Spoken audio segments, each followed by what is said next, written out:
Très heureuse de vous retrouver une fois de plus, mesdames, messieurs. Bienvenue à ces bulletins d'information.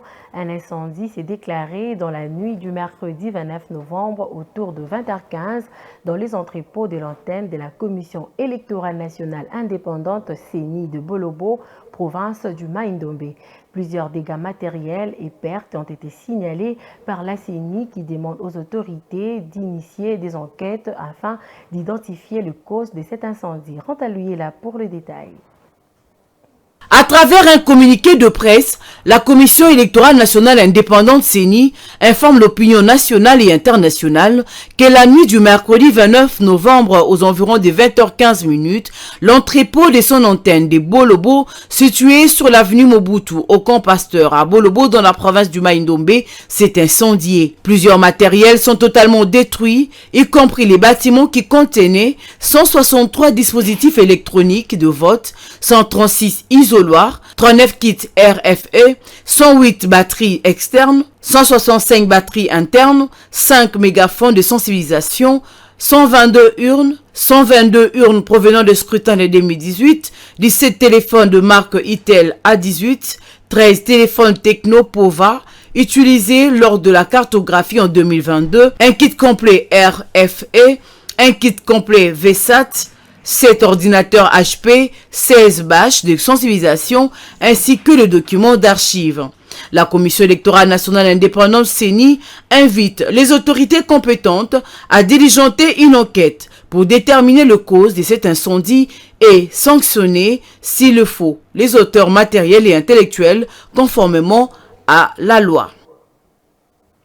Les réseaux des journalistes pour la promotion des droits de la femme a signalé un nouveau cas de violence à l'endroit d'une femme victime d'une agression de la part d'un nouveau magistrat du nom de Nkuba Nsangwa. Selon cette structure, ce nouveau magistrat doit être déféré devant les autorités compétentes afin que celles-ci fassent leur travail. Suivez. On ne cessera de décrier et fustiger les violences faites à la femme. Cette scène, comme vous pouvez le voir sur ces images d'une caméra de surveillance, se déroule à Lubumbashi, plus précisément au bar de l'hôtel Mota situé au centre-ville. On peut voir clairement une femme en train de se faire tabasser par un homme qui de surcroît se trouve être un nouveau magistrat du nom de Nkuba Nsangwa. Pour la petite histoire, le magistrat voulait à tout prix que son téléphone portable soit connecté au boomer du bar pour jouer la musique. La caissière du bar Mota Hotel répondant au nom de Morito Benemonza, Léon rappelait que d'autres clients s'y sont déjà connectés puisqu'ils ont également droit. C'est là que le nouveau magistrat a commencé à frapper la jeune femme. Peut-on arriver à ces extrêmes à cause simplement des choses sans importance? Le réseau des journalistes pour la promotion des droits de la femme, RJPF en sigle, dénonce et signale ce comportement auprès des autorités compétentes afin que celles-ci fassent leur travail et que ce genre d'actes ne se répètent plus sur d'autres filles. En outre, le RJPF appelle la ministre du Genre, Famille et Enfants et celle de la Justice et Garde des Sceaux à se saisir du dossier pour que ce magistrat ne reste pas impuni. Signalant que l'état de santé de la victime est défectueux, elle a fait une hémorragie interne à la suite des coups de pied reçus au ventre.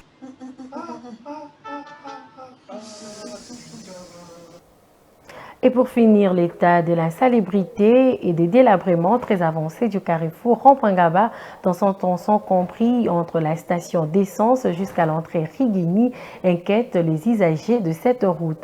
L'implication des autorités compétentes est une urgence pour la réhabilitation de ce tronçon routier, mais aussi pour son assainissement. Jocelyne Massiala est vite épandue. L'insalubrité qui bat son plein au Rond-Point-Gaba suscite la controverse dans le chef de la population, d'autant plus que ce carrefour est l'un des endroits les plus fréquentés de la capitale congolaise. L'état de délabrement très avancé de la route dans son tronçon compris entre la station de Sens jusqu'à l'entrée Rigini ne facilite plus la circulation, mais crée plutôt un embarras de circulation. Cette situation difficile affecte les usagers de cette route et facilite le phénomène des mi-terrains, parsemés par des tas d'immondices abandonnés au milieu de la chaussée par des commerçants qui effectuent les activités de négoce. D'autres enfoncés dans les collecteurs d'eau jusqu'à effacer les traces de ces collecteurs. Ces immondices se mêlent à l'eau et la boue et dégagent une odeur nauséabonde. À côté et des vendeurs et vendeuses qui n'ont pas des étalages exposent leurs articles à même le sol. Là vraiment, ils ont obéba makasi.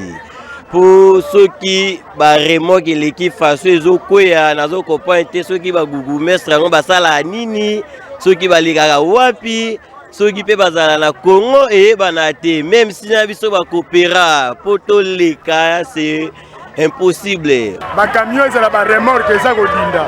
Alors to yebite awa na rompe awa commune Lemba na ya Makala to sanga na ba gougumestre. Est-ce que bazomona nzela ndenge ezali soki mokonzi mboka linga ya leka kenata na campus bakimisi ye kuna na nzela tendance awa bakolekisa ye te na nzela ya tout droit.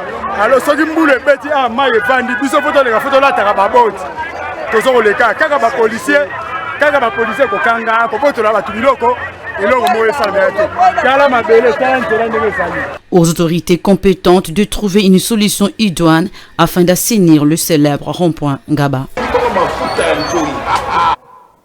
Voilà, c'est la fin de ces bulletins d'information. Merci de l'avoir suivi. Bon suite au programme chez vous.